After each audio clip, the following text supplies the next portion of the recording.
হরে কৃষ্ণ। জয় নিতাই, জয় গৌর। সকলেই তো ভালো আছেন, আমি জানি এ কথা। আচ্ছা, সরাসরি ভিডিওতে চলে যায়, আর কিন্তু টাইম নেই। আমি আসলে ভিডিওর কাজই নিয়ে সময় পাচ্ছি না। 17ই মার্চ, ইংরেজি 17ই মার্চ, দোসরা চৈত্র,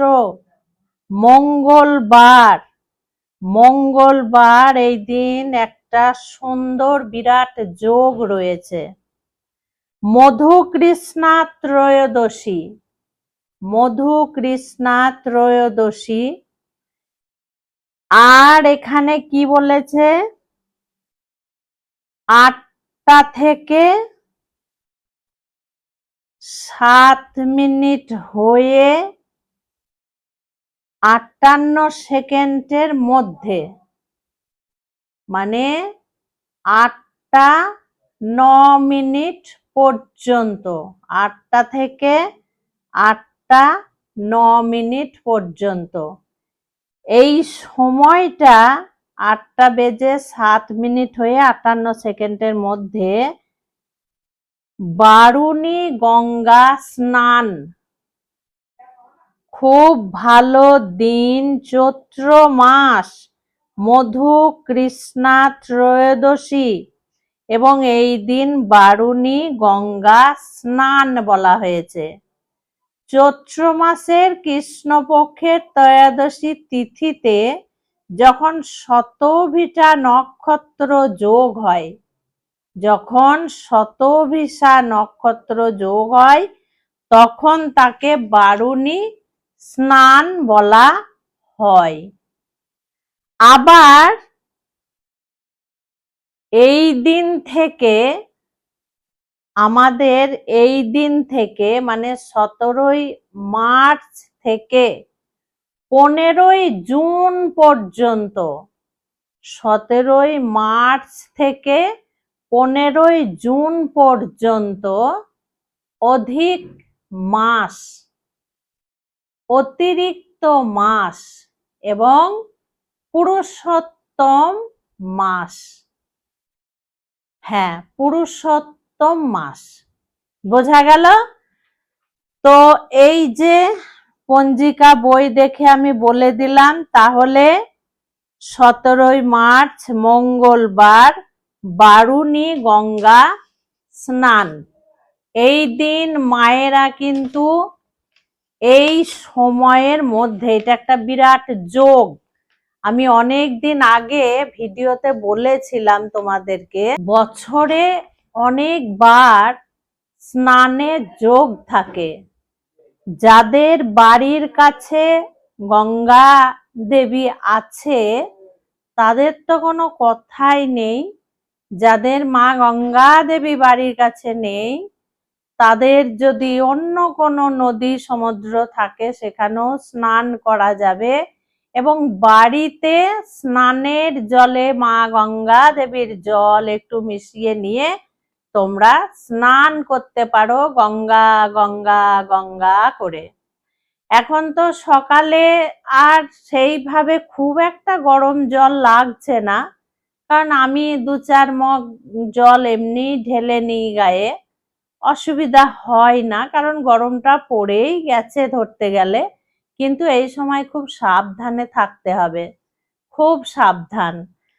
আচ্ছা, এবার বলি, আলাদা করে ভিডিও করছি না, এক ভিডিওতেই আমি বলে দিচ্ছি, কারণ স্নানের কথাটা খুব ছোটর মধ্যে বলে দিলাম। 3 বছর পর পর তিথি অনুযায়ী, মানে 3 বছর পর পর আমাদের আসে এই অধিক মাস, তিথি অনুযায়ী আসে অধিক মাস। নাম হয় ভগবানের নাম, যেহেতু পুরুষোত্তম, ভগবান হচ্ছেন সবার উপরে, ভগবানকে শ্রেষ্ঠ পুরুষ বলেই মানা হয়েছে, তাই আমরা জানি পুরুষোত্তম ভগবানের আর এক নাম। এই ভগবানের নাম অনুযায়ী নাম হয়েছে পুরুষোত্তম মাস, অধিক মাস। বা আগেকার দিনে আমরা মা ঠাম্মা দিদাদেরকে বলতে শুনেছি যে মল মাস, হ্যাঁ বাংলা প্রবাদে বলে মল মাস মানে মল মাস যেটাকে বলে, কিন্তু শাস্ত্র অনুসারে যদি 3 বছর পর পর এই যোগ আসে তাহলে ওই মল মাস বা মলমাসটা বলা ঠিক নয়। আমি অনেক সাধু গুরুদেরকে বলতে শুনেছি যে মলমাসটা বলা ঠিক নয়, অধিক মাস বা পুরুষোত্তম মাস। অধিক মাস মানে অতিরিক্ত মাস বলা হয়েছে, একটা মাস বেশি বলা হয়েছে। হয়তো আমরা জানি যে এই মলমাস মানে কিচ্ছু করা যাবে না, খুব খারাপ মাস। এইটা কিন্তু সমস্ত আগেকার দিনের মা জেঠিমাদের বা এখনো দুঃখের বিষয়, আমাদের খুব কষ্ট লাগে। এখনো যে ব্রাহ্মণরা পুজো করে বেড়ায়, তারাই লোককে বিধি দেয়, তারাই লোককে বলে বলে বেড়ায় যে মলমাসে কোনো কাজ হয় না, কিচ্ছু করতে নেই, খবরদার কোথাও যাবে না, কিচ্ছু করবে না, কোনো কাজ করবে না, এই মাস খুব খারাপ মাস। তাই বলে, খারাপ বলে না, একদমই নয়, এ কথা একদমই সত্য নয়। এখানে বলা হয়েছে শাস্ত্র অনুযায়ী যেটা বলছে যে 3 বছর পর পর আসে, যেহেতু আমরা সংসারে থেকে হয়তো যে সমস্ত কাজ কর্ম আমরা করতে পারি না, ভগবানের সেবা আমরা ঠিকভাবে করতে পারি না, ভজন সাধন আমরা করতে পারি না, নাম জপ আমরা করতে পারি না, শাস্ত্র অধ্যয়ন আমরা করতে পারি না, তীর্থে যেতে আমরা পারি না, বা বৈষ্ণব সেবা ব্রাহ্মণ সেবা আমরা দিতে পারি না। কিন্তু এখানে কি বলা হয়েছে দেখুন, এই মলমাস বলবো না, এই অধিক মাসে পুরুষোত্তম মাসে এই সমস্ত কাজ করতে বলা হয়েছে। গীতা ভাগবত বাড়িতে পাঠ দেওয়া বা নিজে পাঠ করা বা শ্রবণ করা, শ্রবণ করতে শুনতে যাওয়া, যেখানে গীতা ভাগবত পাঠ হয় সেখানে যাওয়া, হোম যজ্ঞ যদি সেখানে হয় সেখানে গিয়ে বসে থাকা দেখা, বা নাম যজ্ঞ যাওয়া, বা নিজে নাম অধিক পরিমাণে জপ করা, অধিক পরিমাণে মালা জপ করা, হরিনাম যাকে বলে অভিরাম, এই মাসে কিন্তু খুব ভালো করে করতে বলা হয়েছে। গোবিন্দর পূজা অর্চনা, ভোগ নিবেদন, এই যে বললাম সাধু গুরুদেরকে তোমরা ভোগ নিবেদন প্রসাদ নিবেদন করতে পারো, গোবিন্দকে ভোগ নিবেদন করে ব্রাহ্মণকে প্রসাদ নিবেদন করতে পারো, তোমরা ভালো ভালো খাবার তৈরি করে ভগবানকে ভোগ নিবেদন করতে পারো, প্রসাদ পেতে পারো। এইগুলো কিন্তু তোমরা এই মাসে অধিক মাসে করতেই পারো। এই সময় তোমরা তীর্থে যেতে পারো, তীর্থে গিয়ে তোমরা কাছে পিঠে সমস্ত জায়গায় মন্দিরে টন্দিরে তোমরা গিয়ে ঘুরে আসতে পারো। এখানে কোনো কথা কাউরির কিন্তু কানে নেবে না, বোঝা গেল? যে যা বলবে একদম কান করবে না। আচ্ছা, একটা গুরুত্বপূর্ণ বিষয়, আমি অত লোকের মতো লোভনীয় ভাবে আজে বাজে লিখে আমি থাম্বনেল করি না, আমি সোজা সাপটা করি। আমি জানি আমার মায়েরা দেখবে, আমি সব সময় ভালো ভালো কথা বলার চেষ্টা করি। আমাকে এক মা ফোন করে বলল যে মা, একটা মেয়ের ভিডিও দেখলাম, তো সেই মেয়েটা ভিডিওতে বলছে যে প্রত্যেক দিন প্রদীপ বাড়িতে ভগবানের সামনে জ্বালাতে নেই, প্রত্যেক দিন প্রদীপ জ্বালালে পাপ হয়, বিশেষ বিশেষ যেদিন যেদিন দিন হয় সেই দিন সেদিন জ্বালাতে হয়। এইটা নাকি সেই মেয়েটা বলেছে, আর ভিডিও দেখেছে মায়েরা। মায়েরা তো আর একজন আর ভিডিও দেখেই থেমে থাকে না, যারই সামনে আসবে তারই আঙুল তুলে তুলে দেখে, ঠিক আছে দেখতেই পারে। কিন্তু আমি চিন্তা করছি ভদ্রভাবে আর কিছু বলবো না, কারণ সেই ব্যক্তিকে যদি একবার আমি সামনে পেতাম তাহলে তাকে আমি কিছু শিখিয়ে দিতাম, সে নিয়ে আঁচলে করে বাড়ি যেত। এর থেকে আর কিচ্ছু আমি বলতে পারবো না।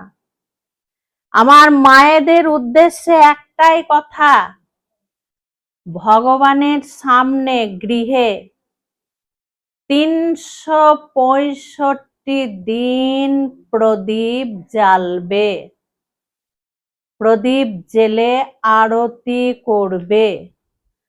ভগবান থাকবে অথচ ভগবানের মন্দিরে প্রদীপ জ্বালবে না, ভগবানের সামনে প্রদীপ জ্বালবে না, সেটা তাহলে গৃহ নয়, সংসার নয়, শ্মশান জানবে।